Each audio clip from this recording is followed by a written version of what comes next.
Bonjour Julia Cagé. Bonjour. Vous êtes économiste, professeur à Sciences Po Paris. Vous publiez la semaine prochaine ce livre « L'information est un bien public. Refonder la propriété des médias ». On va en parler dans un instant, mais d'abord, si vous le voulez bien, quelques instants sur Sciences Po Paris, la maison où vous enseignez. Julia Cagé, le directeur de Sciences Po, Frédéric Mion, vient de démissionner, conséquence de l'affaire Duhamel, du nom d'Olivier Duhamel, ancien président de la Fédération nationale des sciences politiques, qui chapeaute Sciences Po et qui a démissionné début janvier après la parution du livre La Familia Grande aux éditions du Seuil, où Camille Kouchner, sa belle-fille, l'accuse d'inceste sur son jeune frère. Frédéric Mion a démissionné, car dans cette affaire, on apprend finalement qu'il a menti à plusieurs reprises. Juste après la révélation de l'affaire, il avait dit ça à stupeur. En réalité, on va le voir, il avait été mis au courant notamment par l'ancienne ministre de la Culture, Aurélie Filippetti. J'ai demandé un rendez-vous, un déjeuner avec le directeur de cette institution pour lui dire. Je lui ai fait part de cela, de ces accusations lourdes pour un crime incestueux. Voilà, pour que des décisions soient prises. Aurélie Filippetti, prof à Sciences Po. Donc Frédéric Mion avait alors reconnu son erreur, mais n'envisageait pas la démission. Aujourd'hui n'est pas la question de la démission. Parce que démissionner signifierait que, à titre personnel, j'admets être d'une quelconque manière complice des agissements terribles que nous connaissons désormais. Un déni qui a mis en colère des étudiants qui ont commencé à manifester devant les locaux de Sciences Po Paris. Pour nous, c'est un scandale. On ne comprend pas qu'un directeur puisse rester en place après deux manquements qui sont pour nous très graves. D'avoir le manquement d'avoir manqué d'agir en 2018 lorsqu'il a été mis au courant des faits contre le président de la FNSP. Et un second, aussi grave, qui est celui d'avoir menti sur sa connaissance des faits, sciemment devant l'ensemble de la communauté académique, aussi bien nous, les doctorants, les étudiants, les enseignants-chercheurs. Le ministère de la Recherche avait alors lancé une enquête interne. Enquête qui, selon Le Monde, a révélé que Frédéric Mion et un autre membre du conseil d'administration, Marc Guillaume, qui lui aussi a démissionné depuis, étaient parfaitement au courant. Enquête interne dont les premières conclusions établissent aussi qu'en fait, au moins 6 personnes à Sciences Po savaient. Julia Cagé, il y a quelques semaines, on vous avait déjà interrogé dans cette émission. À l'époque, d'ailleurs, vous étiez un peu la seule à témoigner. Il n'y a pas beaucoup de professeurs les professeurs ne se bousculaient pas, on va dire, pour témoigner devant notre caméra. Vous nous aviez dit à l'époque, Sciences Po est entachée par l'affaire Duhamel. À l'époque, vous n'étiez pas forcément favorable à la démission de Frédéric Mion. Il a démissionné aujourd'hui. Quelle est votre réaction? Ce que j'avais dit à l'époque, c'est que ça ne réglerait pas tous les problèmes, qu'il y avait des problèmes fondamentaux de gouvernance. Et contrairement à ce qui a été dit dans le rapport, je pense qu'il y a eu des manquements du point de vue de la gouvernance et qu'il faut repenser entièrement la gouvernance, et que le fait de faire sauter Frédéric Mion, ça ne résoudrait pas l'ensemble des problèmes. Là, au vu du rapport et au vu du fait qu'il n'a pas simplement menti une fois, mais 2 fois, 3 fois, 4 fois. Bon, je pense qu'on va tous être d'accord sur le fait que c'est une excellente chose qu'il ait démissionné.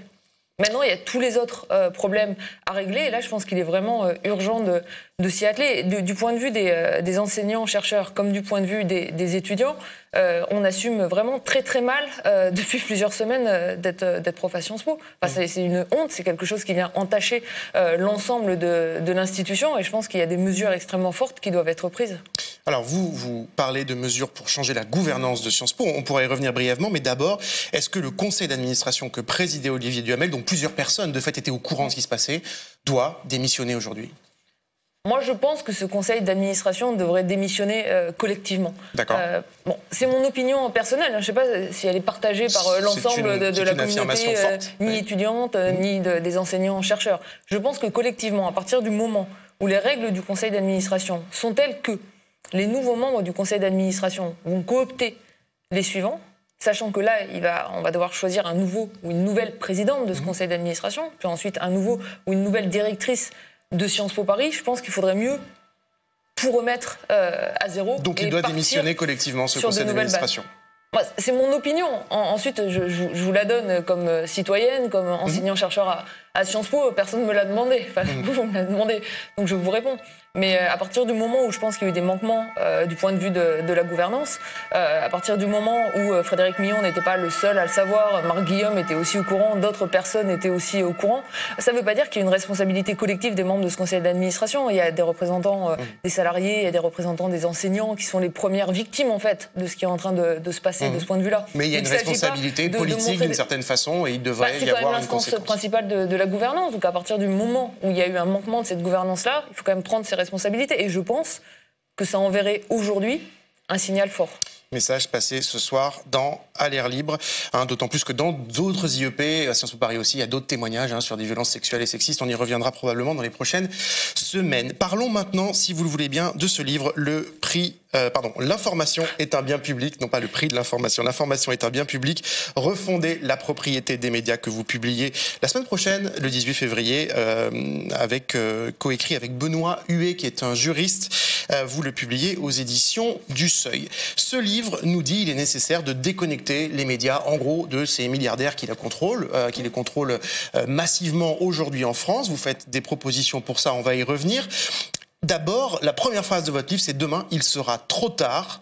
Le paysage médiatique n'a jamais été aussi désolé. Quel état des lieux, bref, faites-vous aujourd'hui en chiffres de cette désolation ?» Il suffit de regarder aujourd'hui l'état de concentration des médias et les annonces qui se succèdent. Aujourd'hui, on a ce chiffre que tout le monde n'arrête pas de répéter, 9 milliardaires possèdent l'essentiel du paysage médiatique. 90% du paysage médiatique. La vérité, avec Benoît, on s'est dit, mais en fait, il va bientôt y en avoir plus que 8, puisque Lagardère est en train de vendre sa branche média, qui va aller à qui? Pas à de nouveaux actionnaires, pas à des citoyens, pas à des lecteurs, même pas aux journalistes, qui devrait aller pour la branche Europe 1 à Vincent Bolloré, dont on sait tout le mal qu'il a fait aux médias qu'il a acquis au cours des dernières années, que ça soit iTélé, qui a été une chaîne détruite, mise à genoux par Vincent Bolloré, et qui est aujourd'hui devenue CNews avec vraiment une ligne de plus en plus proche du Rassemblement national, ou à Canal+, où il a licencié des journalistes, où il a supprimé l'investigation, il a supprimé tout ce qui dépassait un petit peu de Canal+. Ça, c'est pour. Et puis, on vient de nous annoncer maintenant la mise en vente de M6 RTL, sachant que Vincent Bolloré s'est aussi positionné pour acheter Prisma. Bon, en fait, on s'est dit à un moment donné avec Benoît Huet, il y a une espèce d'urgence à écrire ce livre, parce que tout est en train de s'accélérer et ni les journalistes, ni les citoyens, ni dans les faits les femmes et les hommes politiques sont armés pour contrer finalement ce mouvement de concentration grandissant. Et c'est pour ça que c'est intéressant de le faire ensemble, c'est-à-dire un juriste et une économiste, pour avoir les deux analyses finalement, essayer d'armer les journalistes, d'armer les citoyens, pour pas simplement se dire, là tout le monde dit, vous écoutez les gens parler, « Oh les pauvres journalistes d'Europe 1, qu'est-ce qu'ils vont prendre ?» Bon, moi, comme citoyenne, je ne me dis pas « Ah, les pauvres journalistes d'Europe 1, qu'est-ce qu'ils vont prendre ?» Je me dis « Qu'est-ce qu'il faut faire pour que ça ne soit pas le cas ?» Parce qu'on ne peut pas considérer que c'est une fatalité, que quand Vincent Bolloré a envie d'acheter un nouveau média et de mettre à genoux une rédaction, il puisse le faire comme s'il s'agissait d'un bien comme un autre. Une petite question rapidement sur Vincent Bolloré, justement. Il lorgne sur les actifs du groupe Bertelsmann en France, M6, RTL, en plus de CNews qu'il a aujourd'hui. Est-ce qu'il veut pour vous créer un Fox News à la française, comme on a vu aux États-Unis, donc la chaîne Fox News qui a favorisé l'arrivée de Donald Trump à la présidence? M6, RTL, Europe 1. Il y a un excellent article des jours, il y a 2 jours justement, qui détaillait ça. CNews, potentiellement rapprochement entre CNews et Europe 1 pour créer un Fox News à la française. Il faut voir la ligne éditoriale qui est celle de CNews aujourd'hui, qui est d'ailleurs une double ligne éditoriale, c'est-à-dire c'est à la fois le pari d'une droite extrêmement conservatrice, voire d'une droite raciste, et aussi le pari de l'information low cost. Donc on fait de l'information pas chère, en fait on fait plus d'information, enfin pas de l'information en tout cas au sens où nous on l'entend, ou Mediapart l'entend, l'information comme bien public, on produit du contenu de manière extrêmement peu coûteuse, et en plus ça se passe à 1 an de l'élection présidentielle, et on voit bien que ces grandes manœuvres n'arrivent pas aujourd'hui par hasard. Pourquoi les médias, haute petite incise, mais après je reviens bien sûr à la question, ou la thèse centrale de votre livre, à ce que vous proposez, mais pourquoi les gens aujourd'hui n'ont pas confiance dans les médias? Vous dites, justement, c'est en partie à cause de ça, en cause de ce manque d'indépendance, du lien à ces puissances d'argent que les gens ne comprennent pas. Oui, quand vous interrogez les gens sur déjà est-ce que vous faites confiance aux médias, en général ils répondent non, et pourquoi les citoyens répondent souvent il y a une proximité très forte finalement entre les journalistes et les pouvoirs d'argent. Ce qui est complètement faux d'ailleurs si on regarde la réalité de la vie de la plupart des journalistes. Il faut savoir quand même que la profession de journaliste, c'est pas pour plaindre cette profession, mais c'est une profession qui dans les faits c'est beaucoup précarisé au cours des dernières années. Les contrats, c'est de plus en plus des CDD, voire des contrats en facture d'auto-entrepreneurs. C'est extrêmement difficile de trouver un poste, c'est difficile de s'y maintenir. Donc c'est une profession qui s'est précarisée. Sauf que, d'une part, vous avez des journalistes, eux, qui apparaissent à la télé, donc qui renvoient une image du journaliste, éditorialiste, donneur de leçons. Donc ça renvoie déjà une image qui fait... Bon, on n'a pas forcément très envie d'avoir confiance. Et puis surtout, de l'autre côté, mais c'est une bonne chose qu'on ait établi ce constat. 90% de l'information possédée par 9 milliardaires. Mais à force de le répéter, les gens se disent quoi ? On ne peut plus faire confiance à l'information. Et le problème, c'est que ce n'est pas ça la bonne réponse. On ne va pas arrêter de lire des quotidiens généralistes. On ne va pas arrêter de regarder des chaînes d'infos, écouter de la radio. Il y a des médias qui sont indépendants. Je ne dis pas ça pour vous faire plaisir. On en parle pendant des pages dans le bouquin du cas de Mediapart. Et heureusement qu'il y a des médias comme Mediapart ou Reporter ou des médias plus jeunes, Le Vent se lève ou des gens comme Disclose. Mais aussi plein de gens qui s'informent de d'autres façons en disant « j'ai pas ce qu'il me faut, j'arrive pas à trouver ». Oui, il y a ça. Puis il y a plein de gens qui lisent Le Monde, Le Figaro, qui écoutent Europe 1 le matin, qui regardent BFM. Et ces gens-là, on ne peut pas abandonner le combat pour protéger l'indépendance de ceux qui les informent. Et ceux qui les informent, ce sont les journalistes. Alors, pour reprendre le contrôle, justement, vous dites qu'il y a des solutions possibles. Une, par exemple, parmi les pistes que vous dessinez, c'est des fondations, des sociétés à but non lucratif qui, finalement, détiennent les médias. C'est ce que nous avons fait, évidemment, à Mediapart, avec le Fonds pour une presse libre, le FPL. Mediapart a transféré 100% de son capital à une structure à but non lucratif qui, en le sanctuarisant, en l'immobilisant, l'a rendu définitivement non cessible, non achetable, non spéculable, un peu sur le modèle du Guardian en Angleterre. Au Royaume-Uni, est-ce que c'est quelque chose qui peut être étendu à d'autres médias? Oui, c'est quelque chose qui peut être étendu à d'autres médias à condition de bien le faire. Ce qu'on dit dans le livre, et je ne dis pas ça pour être technique, mais c'est simplement que prononcer le mot de fondation ou prononcer le mot de fonds de dotation, ça ne résout pas tous les problèmes. C'est quoi l'avantage de la fondation ou du fonds de dotation ?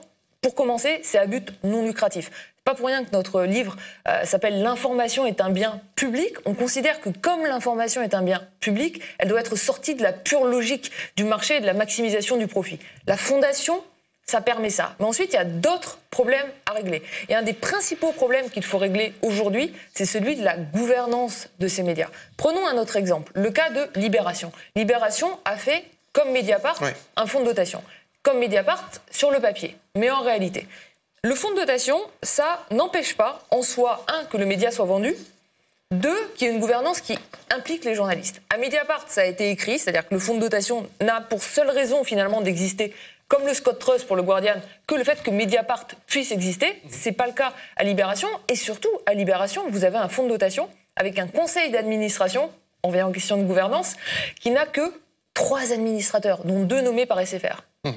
Dans quelle mesure ça protège l'indépendance des journalistes de Libération ? Aucune garantie, en effet, pour les journalistes de Libération. C'est pour ça que nous, on va plus loin que ça. On se dit, il faut passer par-dessus les termes, il faut passer par-dessus les termes techniques. On essaie un peu de décortiquer tout ça. Le fonds de dotation, la coopérative, la SARL. On dit, attendez, ça, c'est des termes techniques. Derrière, il y a une réalité juridique, et on peut faire en sorte de poser des conditions pour garantir la production d'une information indépendante et de qualité. Alors, et il y a aussi des écueils possibles. Le fonds de dotation, par exemple, il est souvent évoqué au Monde. Vous êtes président de la Société des lecteurs du Monde. En fait, dans un cas comme le Monde, qui est une énorme machine, où il y a beaucoup de capitaux investis, évidemment, le fonds de dotation, il ne serait possible que finalement les actionnaires du Monde cédaient une partie de leurs actions à titre presque gracieux. C'est inimaginable, on est en système capitaliste d'une certaine façon. Non, on verra bien. A priori, c'est pas parti pour être le cas de l'ensemble des actionnaires, c'est parti pour être le cas d'un de ces actionnaires qui s'appelle Xavier Niel, qui s'est prêt à céder ses actifs à un fonds de dotation. Et là où il faut être extrêmement attentif, c'est à la gouvernance qui sera mise en place pour ce fonds de dotation. Ça s'est fait aussi pour Mediapart. Mediapart, vous avez une partie des journalistes actionnaires qui ont vendu leurs actions. Il y a un des actionnaires historiques du journal qui possédait quand même l'équivalent de 1 million d'euros dans Mediapart, ce qui n'est pas une somme négligeable, et qui l'a donné. Donc on peut s'attendre aussi à ce qu'il y ait des choses positives de temps en temps qui soient faites. Que les actionnaires de Mediapart partagent les valeurs des actionnaires du Monde, on verra. Alors, vous êtes, je l'ai dit, présidente de la Société des lecteurs du Monde, et vous avez essayé de gagner du pouvoir, comme ça, à travers la Société des lecteurs et des journalistes, aussi avec le lien des journalistes au Monde. Simplement, comment ça a fonctionné? Vous avez essayé de faire un système participatif pour arriver à gagner le contrôle, d'une certaine façon, des lecteurs dans le capital du Monde. Le bilan que vous en tirez aujourd'hui, il y a même certains journalistes qui n'ont pas été très favorables à la démarche que vous aviez faite. Donc, est-ce que ça marche en pratique, en réalité? Donc, moi, ce que j'ai fait, c'est qu'avec la Société des lecteurs du Monde et avec le pôle d'indépendance du Monde, donc le pôle d'indépendance du Monde réunit la Société des rédacteurs du Monde, les salariés du Monde et puis aussi les journalistes des autres titres possédés par le groupe, on s'est dit on va créer une nouvelle association qu'on a appelée Un bout du monde. Le principe d'Un bout du monde, c'est de remettre sur la table un actionnariat de citoyens et de journalistes pour les médias et pousser l'indépendance des médias justement en remettant les journalistes et les citoyens au centre du jeu, parce que qui mieux que les journalistes et les lecteurs, finalement, pour protéger l'indépendance d'un média. On a fait une campagne de financement participatif, on a levé en tout à peu près 200 000 € pour essayer de finalement établir un nouvel équilibre des forces. Est-ce que ça a changé le rapport de force au sein du Monde ? Au sein du Monde, sur ce qui est annoncé aujourd'hui, par exemple, pour un fonds de dotation, il y a une gouvernance qui, a priori, devait impliquer des membres du pôle d'indépendance dans le fonds de dotation. Plus largement que ça. Je pense que ce qui nous manque aujourd'hui, tout à l'heure je vous disais sur la question d'Europe 1, on pourrait parler d'M6, on pourrait parler d'RTL ou de Prisma ou encore de Science et Vie qui a été attaqué récemment par son actionnaire Reworld Media qui est en train de vider finalement le site internet de tout contenu journalistique.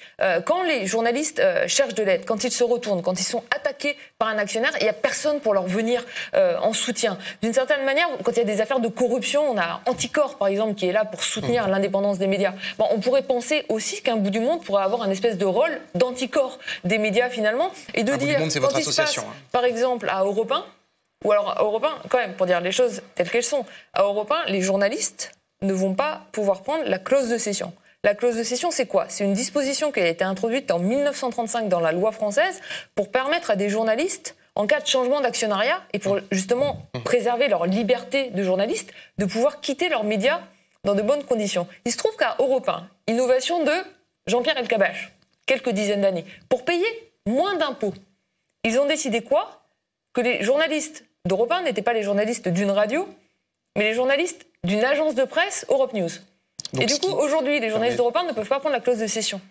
Donc, ils ne peuvent même pas partir librement s'ils se retrouvent attaqués par Vincent Bolloré. Il faut armer les journalistes et leur donner la possibilité de partir si les actionnaires veulent les mettre à genoux et de produire une information de qualité. Une toute dernière question, est-ce que vous proposez des modèles alternatifs? C'est une espèce de prise de contrôle, de reprendre le contrôle d'une certaine façon de rédaction plus indépendante et de médias plus indépendants. Est-ce qu'il ne faudrait pas aussi, finalement, face à ces 9 milliardaires qui contrôlent en fait 90% de la presse en France, tout simplement faire des lois anti-concentration? Mais bien sûr qu'il en faut. Nous, ce qu'on propose dans le bouquin, on a appelé ça la loi de démocratisation de l'information. Donc on a mangé le travail, soit des députés, je dis bonjour aux députés, soit de la ministre de la Culture, franchement, Roselyne Bachelot, vous pouvez la prendre clé en main. Mais bien sûr que c'est possible, il suffit de changer le droit. La dernière fois qu'on l'a fait en France, c'était 84. Alors il se trouve qu'en 84, il y a eu une loi anti-concentration. Il se trouve qu'il y a un changement de majorité en 86. Donc en fait, les lois de 84-86, elles ont été un peu piétinées par la majorité de droite en 86. On n'a pas repensé en France, en profondeur, les règles de concentration des médias depuis 1986. Je ne sais pas si vous étiez nés en 1986. Benoît et moi en 1986, tous les deux, on avait 2 ans. Donc c'était quand même il y a longtemps. Il faut quand même savoir que dans les lois anti-concentration pour les médias aujourd'hui en France, il y a une règle qui s'appelle la règle du 2/3. Parce qu'en fait, la loi finalement anti-concentration considère qu'il n'y a toujours que 3 supports, les journaux, la radio, la télévision. Ils n'ont même pas encore pensé à Internet. Non seulement il est temps de faire une loi, c'est possible, il est urgent de faire une loi et c'est un peu un espèce de cri, finalement un appel à la fois aux citoyens, c'est-à-dire aux citoyens d'aller demander cette loi-là pour protéger les journalistes, puis aux politiques. Bon, on a fait le boulot, on a du temps, je veux dire, on est chercheurs. Que tout le monde s'en saisisse. Donc voilà, saisissez-en vous. Merci beaucoup Julia Cagé, vous êtes économiste, prof à Sciences Po Paris, publié le 18 février. L'information est un bien public, refonder la propriété des médias au seuil avec Benoît Huet. On vous encourage de notre côté à visiter le site du Fonds pour une presse libre de Mediapart qui finance des projets journalistiques formidables comme Far West en Nouvelle-Aquitaine, Orient 21, Gulti News. On voit ici son site qui s'affiche, fondpresselibre.org, et vous pouvez faire un don pour une presse libre et indépendante.